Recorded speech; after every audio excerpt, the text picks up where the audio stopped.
Assalamualaikum warahmatullahi wabarakatuh. Alhamdulillah wassalatu wassalamu ala rasulillah. Para mahasiswa, marilah kita awali kuliah kita dengan baca basmalah. Bismillahirrahmanirrahim. Pada kesempatan kali ini saya akan menyampaikan materi perencanaan pembelajaran Quran Hadis. Dalam pembahasan ini saya hanya membatasi diri, yaitu untuk membahas tentang cara membuat RPP 1 lembar. Ya, jadi kalau dulu RPP itu berlembar-lembar, tapi sejak tahun 2019 ini ada perubahan, yaitu RPP cukup 1 lembar atau maksimal 2 lembar. Jadi ada penyederhanaan rencana pelaksanaan pembelajaran. Penyusunan rencana pelaksanaan pembelajaran dilakukan dengan prinsip efisien. Jadi termasuk efisien itu dalam hal efisiensi lembaran naskah RPP, efektif dan berorientasi pada murid.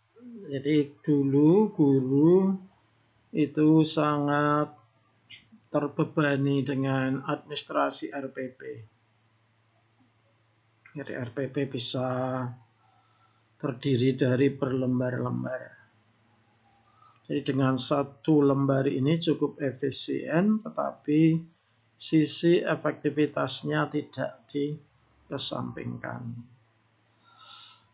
Nah, dulu RPP lama itu terdiri dari 13 komponen. Nah, dalam RPP penyederhanaan ini menjadi 3 komponen inti. Jadi yang harus ada sekarang ini hanya 3 komponen inti.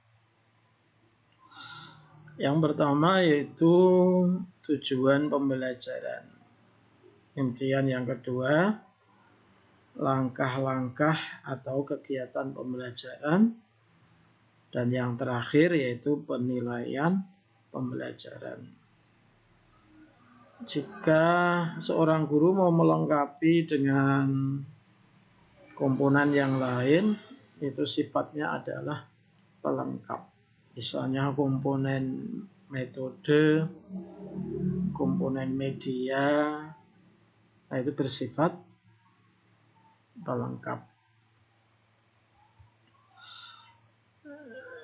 Sekolah atau kelompok guru atau guru secara individu bebas memilih membuat, menggunakan dan mengembangkan format RPP secara mandiri.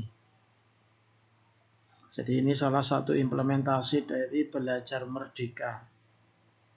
Guru juga diberi kebebasan untuk mendesain RPP-nya. Ya.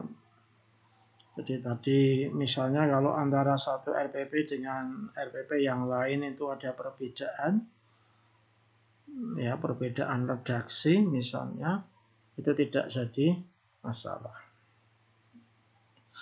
RPP yang telah dibuat selama ini tetap dapat digunakan dan dapat pula disesuaikan dengan ketentuan di atas. Jadi seandainya ada guru yang masih menggunakan RPP lama, itu juga diperbolehkan.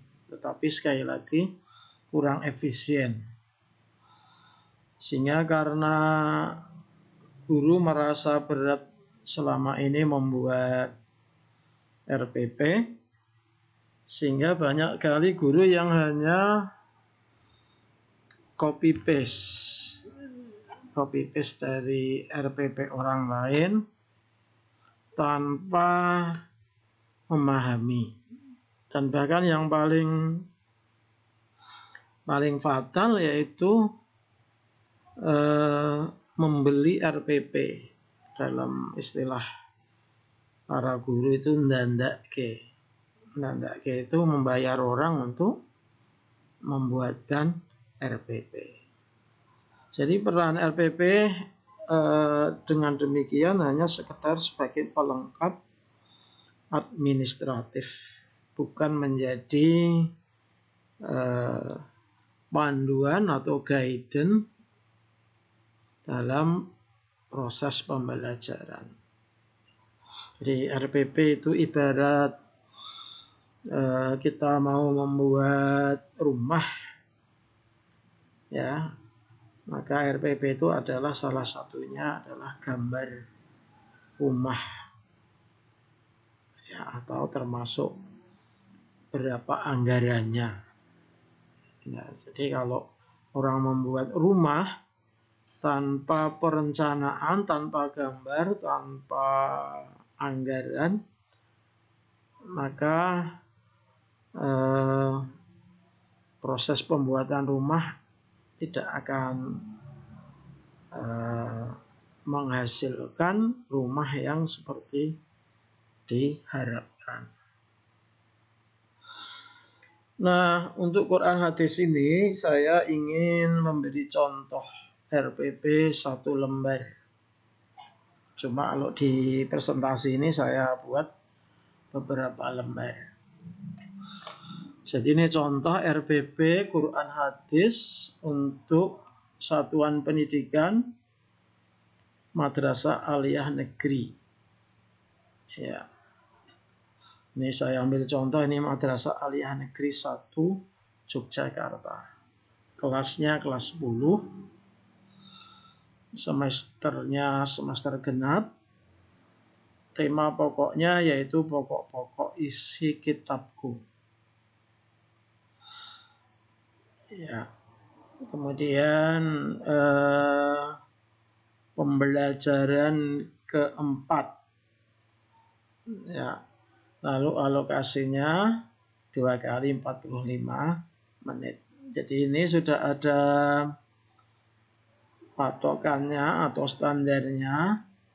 Kalau ngajar di tingkat menengah atas itu durasi waktunya adalah 45 menit. Nanti kalau tingkat menengah pertama itu 40 menit. Kalau di sekolah dasar itu 35 menit. Kemudian sebagaimana tadi dijelaskan di atas, ada 3 komponen pokok dalam RPP. Yang pertama yaitu tujuan pembelajaran. Nah, ini misalnya rumusan masalahnya atau rumusan tujuan pembelajarannya. Ini setelah melakukan pengamatan, menanya, mengeksplorasi, mengasosiasi, dan mengkomunikasi, diharapkan peserta didik dapat. Jadi ini ciri khas aktivitas yang ada di dalam kurikulum 2013, pengamatan, bertanya, mengeksplorasi, mengasosiasi, mengkomunikasi. Ya. Jadi setelah siswa melakukan proses pembelajaran, maka mereka mampu atau dapat mengidentifikasi pokok-pokok isi Al-Quran dengan benar. Nomor 2, menunjukkan ayat terkait dengan pokok isi Al-Quran dengan benar. Nomor 3, menjelaskan kandungan ayat yang terkait dengan isi pokok ajaran Al-Quran. Jadi 3 rumusan tujuan pembelajaran ini menggunakan kata kerja operasional. Kata kerja operasional itu kata kerja yang bisa diamati, yang bisa dibuktikan. Ini seperti mengidentifikasi, menunjukkan ayat, menjelaskan. Itu adalah kata kerja operasional. Tapi kalau kata memahami, ya, menghayati, itu adalah kata kerja non operasional. Artinya tidak bisa diukur. Di orang yang memahami itu seperti apa. Maka kata memahami itu bisa diganti dengan kata menjelaskan. Ya, karena orang yang bisa menjelaskan itu berarti dia paham. Nah, untuk kata kerja operasional ini silakan Anda belajar pada teori taksonomi Bloom. Jadi ada kata kerja yang digunakan pada ranah kognitif, ranah afektif, dan ranah psikomotorik. Ini sudah ada tabelnya. Kata kerja apa saja yang ada pada 3 ranah tersebut. Nah, sebenarnya dalam mendesain RPP ini cukup mudah. Misalnya 1, 2, 3 dalam RPP ini sebenarnya dimodifikasi atau bahkan hanya bisa dikopi dari buku ajar pegangan guru. Jadi karena tadi kelas 10, ya, mari kita lihat. Nah, ini buku ajar kelas 10 Quran Hadis, ya, buku guru pendekatan saintifik kurikulum 2013. Nah, tadi yang kita buat sebagai contoh adalah RPP semester genap. Mari kita lihat ya, RPP semester genap atau daftar isinya dulu kita lihat. Ya. Nah, tadi materinya adalah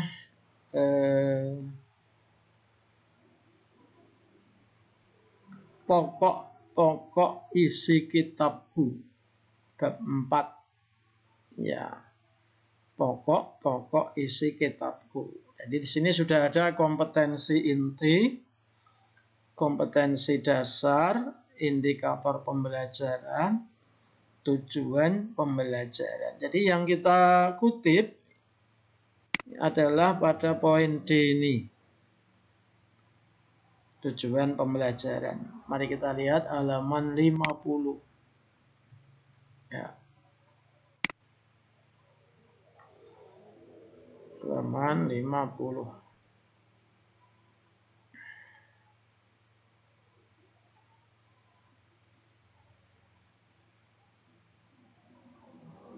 Nah, ini ya. Jadi yang ditulis di RPP tadi itu hanya tinggal diambil dari sini.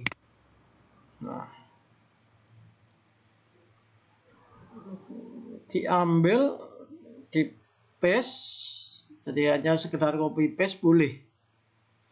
Karena ini kebetulan rumusannya juga singkat. Jadi ini tinggal kita copy, kemudian kita paste di naskah RPP kita pada tujuan pembelajaran. Jadi sangat mudah. Ya. Baik. Komponen berikutnya yaitu langkah-langkah pembelajaran. 1. Guru mengucap salam dan berdoa bersama. 2. Guru menyampaikan pertanyaan secara komunikatif mengenai hal yang terkait dengan materi pokok-pokok isi Al-Quran. Tiga, media alat peraga, alat bantu bisa berupa tulisan manual di papan tulis, kertas karton. Jadi ini kalau Anda mengajarkan mata pelajaran Quran hadis, maka salah satu aktivitasnya adalah menulis ayat Al-Quran atau hadis. Nah, itu bisa ditulis langsung di papan tulis. Yang menulis bisa jadi guru atau bisa juga murid. Atau kalau tulisan guru, tulisan Arabnya kurang bagus misalnya, nah bisa menulis di dalam kertas karton atau ambil dari internet, kemudian di print out, lalu ditempel di kertas karton. Ini untuk mengantisipasi kalau tulisan Arab guru itu jelek atau sering salah atau dikhawatirkan banyak kesalahan. Ya. Jadi ini salah satu perencanaan mengajar Quran hadis. Ya. Jadi guru bisa menulis langsung di papan tulis atau menyediakannya dari rumah. Nah, bisa juga menggunakan multimedia. Ya, ini kalau sudah tersedia LCD, maka ini tidak ada masalah ya. Jadi tinggal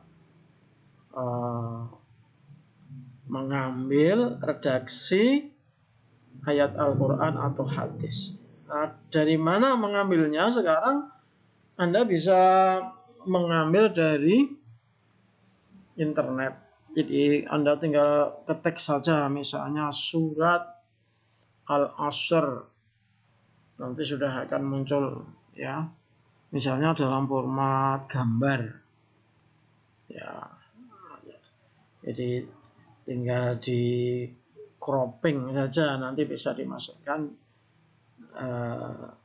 misalnya di print out, kemudian nanti ditempel di kertas karton atau langsung dipresentasikan dengan laptop. Yang nomor 4, model pembelajaran yang digunakan adalah direct instruction, yaitu instruksi langsung, dikenal juga dengan active learning atau whole class teaching, mengacu kepada gaya mengajar pendidik yang mengusung isi pelajaran kepada peserta didik dengan mengajarkan, memberi koreksi, memberikan penguatan secara langsung. Nah, poin-poin ini, persiapan ini juga sudah tersedia di dalam buku. Jadi buku guru ini menjadi sumber pokoknya. Mari kita lihat. Ya.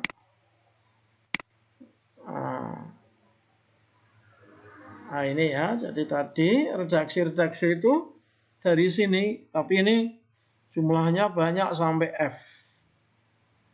Ya, tadi untuk contoh ini bisa diedit, disederhanakan. Jadi kalau di sini sampai F, ya. Tadi hanya A, B, C, D. Jadi proses pembelajaran tinggal memodifikasi atau bahkan boleh copy paste langsung dari buku pegangan guru. Ya. Nah, termasuk juga dalam hal pelaksanaan. Ini pelaksanaan. Nah, kalau guru mau meringkasnya boleh ya, tanpa tanpa panjang lebar sampai sampai N, yang N saja masih rinci. Nah, ini bisa diedit, bisa diringkas. Ya. Nah, di dalam contoh yang tadi saya sampaikan ini 1 sampai 9 sampai 14. Jadi ini ambil saja ini tanpa diedit. Nah, tentu saja ini sekali lagi ini tergantung dari perencanaan kira-kira guru nanti itu dalam mengajar seperti apa. Jadi kalau ini sekedar contoh saja ya. Kalau akan dikurangi atau ditambah itu boleh. Ya. Biasanya dikurangi ya, tidak ditambah. Ya. Nah, kegiatan penutup serta penilaian ini juga diambil dari buku pegangan guru tadi. Jadi siswa menyimpulkan materi. Guru memberikan penguatan dan perbaikan dan seterusnya. Nah, tentang penilaian itu di buku ajar guru itu panjang lebar. Ya, termasuk menyajikan kolom-kolom pada tabel. Ya. Tapi di RPP ini cukup ditulis ringkas. Guru melakukan penilaian terhadap peserta didik dalam pengamatan pada saat pelaksanaan diskusi. Nah, kalau di dalam bukunya ini nanti dibutuhkan instrumen pengamatan. Ya, yang digunakan untuk menilai. Tapi di sini cukup ditulis simpel seperti ini. Nomor 2, penilaian pengetahuan menggunakan penugasan dan tes. Jadi kalau di bukunya itu ada soal tesnya. Oke, mari kita lihat di bukunya. Ya. Nah, ini ada penilaian ini. Penilaian sikap ini menggunakan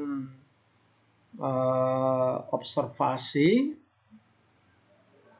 Kemudian ini instrumennya. Nanti ini tinggal nyentang-nyentang. Tapi yang ditulis di RPP cukup ringkasannya saja.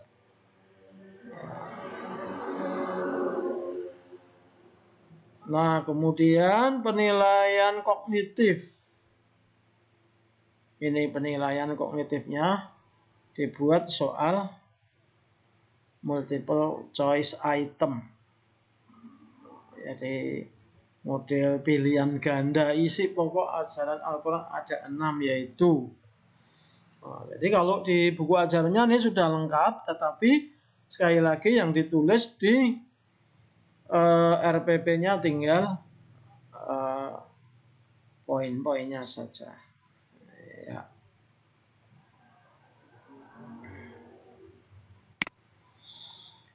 Nomor 3, penilaian keterampilan menggunakan penilaian kinerja.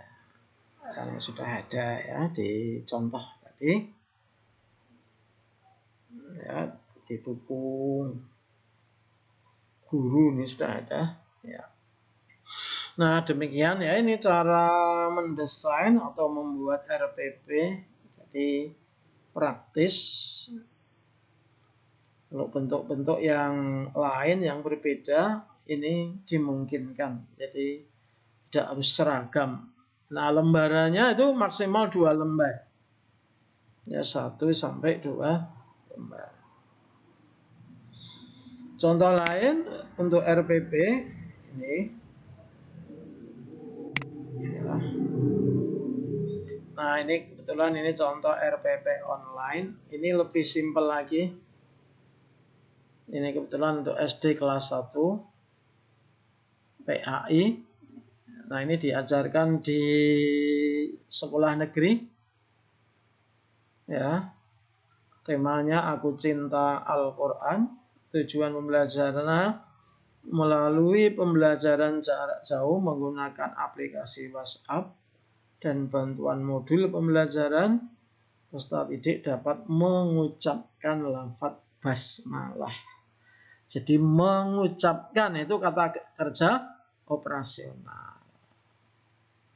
Ya. Melalui penjelasan guru, peserta didik dapat membiasakan mengucapkan basmalah. Ya, pembiasaan mengucapkan basmalah. Nah, kegiatan pembelajarannya ini, kemudian kegiatan inti, ya, lalu penutup, lalu penilaian. Nah, ini untuk apa namanya? Untuk mendesain supaya satu halaman. Jadi ini dibuat tabel-tabel. Ini ada tambahan komponen yaitu alat dan media. Pendahuluan menggunakan WhatsApp, kegiatan inti, modul, buku tematik, slide gambar, penutup modul, buku tematik. Ya. Contoh lain lagi yaitu ini RPP pembelajaran daring untuk SMA. Ya. Jadi ini juga simpel, tujuan pembelajaran, kegiatan pembelajaran, penilaian. Nah, saya kira demikian untuk review perencanaan pembelajaran Quran Hadis. Fokus pada desain atau membuat RPP. Jadi silahkan Anda berlatih membuat RPP 1 lembar. Pesan sponsornya, jangan lupa memakai masker dengan benar, mencuci tangan dengan sabun di air mengalir, menjaga jarak, menghindari kerumunan, dan membatasi mobilitas. Demikian. Assalamualaikum warahmatullahi wabarakatuh.